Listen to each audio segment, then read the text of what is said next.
90% des débutants n'utilisent pas cette technique et c'est pour cette raison que leur mixage sonne souvent plat et sans énergie. C'est parce que tu n'utilises pas cette technique ultra simple de traitement parallèle. Pour l'exemple, j'ai pris un vocal sur FL Studio, donc très basique, je vais te faire écouter. Donc là, pour l'instant, j'ai mis aucun effet. Don't say goodbye, don't make me cry. Oh.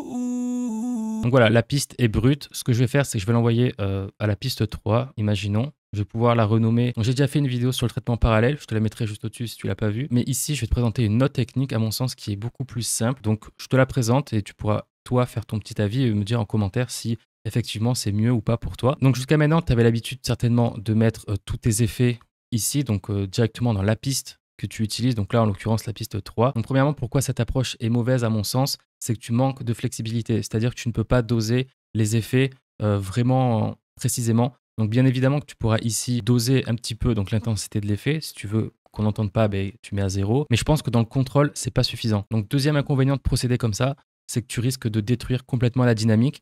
La dynamique, je te le rappelle, c'est tout simplement la différence entre les points les plus hauts et les points les plus bas. Et c'est souvent pour cette raison que beaucoup de débutants, en tout cas les morceaux que je reçois de personnes qui m'envoient leur projet, les sons sont tout le temps écrasés et du coup surcompressés quelque part. Et du coup, il n'y a vraiment plus de dynamique, et, le son ne sonne plus naturel et c'est dommage. Souvent, voilà, on vient défoncer comme ça des samples qui sont de bonne qualité. Donc après avoir mis peut-être 5, 6, voire 10 effets, c'est souvent ce qui arrive à la fin, le sample ne ressemble plus à rien. Et troisième inconvénient, c'est que tu as moins de contrôle sur le mix final. Imaginons que voilà, tu as fait ton projet, tu es par exemple, je sais pas, 50 pistes, tu souhaites par exemple revenir sur le vocal. Tu ne vas pas pouvoir interagir uniquement avec un effet. Par exemple, si tu voulais juste baisser la reverb d'un effet ou voilà, faire une petite modification, ça risque d'être compliqué après de revenir sur tes pas. Donc, c'est pas impossible. Mais voilà, encore une fois, il y a beaucoup moins de contrôle et tu vas voir que tout va prendre sens quand je vais t'expliquer plus en détail au fur et à mesure de la vidéo. Donc, directement, le premier effet que j'aurais envie d'appliquer sur un vocal. Donc là, je viens regarder un petit peu la waveform et voilà, à mon sens, elle n'a pas besoin d'être plus compressée que ça. Donc, si je venais à la compresser encore plus, je viendrais encore plus écraser la dynamique et c'est pas forcément ce que je veux. Donc, premièrement, je pourrais venir appliquer un égaliseur. Donc ça, pour le coup, je peux l'appliquer directement sur la piste. Il n'y a pas vraiment de problème. Donc là, voilà, grossièrement, je viens comme ceci. Don't say goodbye, don't make me. Voilà, donc tu viens poser ta courbe comme ceci. Voilà, vient le moment où, par exemple, là, je voudrais mettre un peu de reverb. Et donc, ce que je te conseille de faire, c'est pas de l'appliquer directement ici, mais plutôt de faire une piste à part. Donc, on va venir tout simplement renommer une piste avec une petite couleur, hop, de sorte à ce qu'on puisse la reconnaître. Et tout simplement, à l'intérieur de cette piste, tu vas venir charger un plugin de reverb. Donc moi, dans mon cas, je vais prendre la reverb 2. Ce qu'on va venir faire, c'est venir exagérer un petit peu l'effet. Donc je vais venir grossir comme ça, hop, et pousser pas mal du coup le weight ici. Donc une fois que j'ai bien exagéré l'effet, je vais pouvoir appliquer mon traitement. Donc je retourne dans ma piste du vocal, tout simplement ici, ou même tu peux aller tout en bas, ça a peu d'importance. Tu vas venir sélectionner un plugin. Donc tu marques Send, tu viens sélectionner celui-là. Et donc, hop, une fois que tu as ça, tu peux laisser de côté. Tout simplement, ce qu'on va faire, c'est venir ici, et donc dans la reverb, faire un clic droit, et venir cette fois faire un sidechain to this track. Une fois que ça, c'est bon, je peux retourner dans ma piste du vocal, retourner dans mon send ici, clic droit, et là, tu vois que ça m'a bien repéré la piste reverb. Donc, tout simplement, hop, je clique dessus. Et donc, si je fais lecture, Don't say goodbye. voilà, il y a énormément de reverb. Donc, tout simplement, je vais venir isoler la reverb ici, donc en venant baisser peut-être un peu. Don't say goodbye, don't make me cry. Oh. Et donc en fait, dans cette piste-là, donc la numéro 5, tu te retrouves uniquement avec de la reverb. Donc là, le but en fait du traitement parallèle, c'est d'appliquer à balle l'effet. Donc vraiment, tu pousses, bon peut-être pas forcément, mais de sorte à ce qu'on l'entende bien, surtout ici au niveau du weight. Et tout simplement, on va venir ajouter de la reverb au fur et à mesure. Donc on met en général tout à 0. Don't say goodbye, don't make me cry. Oh. Voilà, et tu viens appliquer comme ça doucement ta reverb, donc progressivement pour que ça vienne se fondre parfaitement avec le vocal. Donc pourquoi faire ça et pas tout simplement mettre la reverb directement dans le vocal? Donc déjà, je t'ai donné les 3 inconvénients tout à l'heure de faire ça, mais maintenant je vais passer aux avantages. Donc déjà, premièrement, tu gardes la dynamique, comme je t'ai dit, du vocal, et ça c'est super important.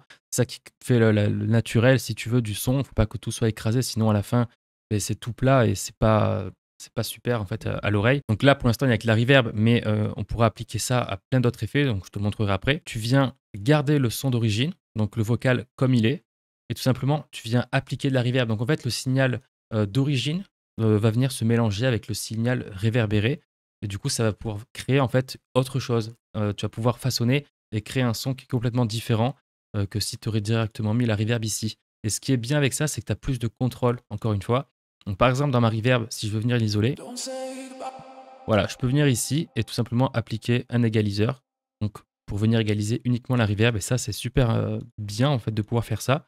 Chose que tu n'aurais pas pu faire directement si tu aurais mis ta reverb ici. Don't say goodbye. Don't make. Donc voilà, si tu veux une reverb pas trop prononcée avec, voilà, peut-être tu veux faire un petit boost ici, ben pourquoi pas. Say goodbye. Don't make.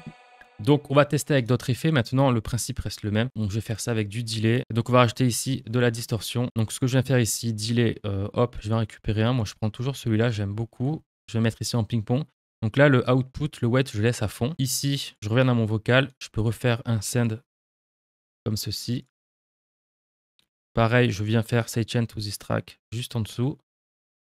Et là, je peux mettre delay. Ce que je te recommande si tu fais ça, donc tu peux avoir plusieurs scènes, ok, c'est qu'après tu vas peut-être te mélanger. Donc par exemple, ce scène ici, c'est uniquement celui qui est relié à mon delay. Donc ce que je peux faire, c'est cliquer sur la petite roulette de la souris et tout simplement venir appliquer le delay. Comme ça, au moins tu sais à quoi ça correspond. Et ici, pareil pour la reverb. Don't say goodbye.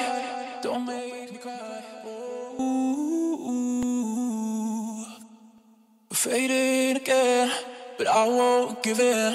Ok, donc ça c'est bon. Donc dernière chose qu'on peut tester, c'est peut-être mettre de la distorsion. Donc moi, ce que j'aime bien mettre des fois, c'est le décapitator ici. Donc je viens prendre un preset au niveau de la voix qui est juste ici. Donc hop, si on prend celui-là par exemple, et que je viens pousser le drive un peu à fond, si je viens uniquement isoler celle-là, Don't say goodbye. Don't make. tu vois que là, elle est pas mal saturée, mais c'est fait exprès. Après, tu pourrais appuyer là-dessus. Don't say. Mais bon, c'est pas forcément, je pense pas que ce soit l'effet que tu veux appliquer à ta piste. Après voilà, tu peux tester avec différents presets. Don't say goodbye. Don't make me cry. Ooh, fading again, but I won't give in. Voilà, donc là, la distorsion, tu sens bien l'effet. Donc là, ce qu'on peut faire, c'est tout simplement venir mélanger les deux signaux. Don't say goodbye. Don't make me cry. Ooh, fading again, but I won't. Donc là, tu sens que le signal a été un petit peu, voilà, il y a eu de la distorsion, mais on l'a pas appliqué directement là, et donc l'effet est plus doux si tu veux, et ça se mélange mieux. Donc ce qu'on peut faire de plus, c'est tout simplement venir prendre un égaliseur, dans le même principe que l'autre, en fait, que la reverb, c'est venir tout simplement peut-être enlever des fréquences qui seraient un peu trop dérangeantes.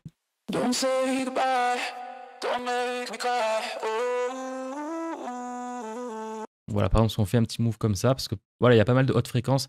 Si ça vient trop grisiller, c'est quand même pas mal de venir cutter un petit peu ici. Donc faire une petite pente assez douce. Après, bien sûr, si c'est trop fort, tu viens tout baisser comme ceci. Don't say goodbye. Don't make me cry. Ooh. Donc faire ce traitement, encore une fois, tu l'auras compris, ça te permet d'avoir plus de contrôle. Donc par exemple, là, l'égaliseur que j'ai appliqué, c'est uniquement pour le décapitator, tu vois. Si j'aurais mis tous mes effets à la suite et qu'à la fin, j'aurais appliqué un égaliseur, l'égaliseur serait venu, du coup, me cutter, que ce soit la distorsion, le delay, la reverb, et c'est pas ce que je veux. Moi, par exemple, le delay, je veux le laisser intact, donc voilà, je mets rien au-dessus. Et la reverb, je voulais tout simplement cutter un petit peu avec un égaliseur, donc c'est parfait. Ce qui est pas mal aussi, Don't say goodbye. c'est que tu peux venir appliquer peut-être un sous 2. Moi, j'aime bien celui-là. Donc après, tu peux le faire avec le Pro Q4, mais tu viens comme ceci. Fading again, but I won't give in. Don't say goodbye. Don't make me cry. Ooh, fading again. Voilà, tu peux venir comme ça un petit peu enlever certaines résonances, c'est pas plus mal. Et voilà, encore une fois, il est appliqué uniquement à la distorsion que j'ai appliquée pour mon vocal. Donc ça, c'est une technique qui est vraiment imparable. Don't say goodbye.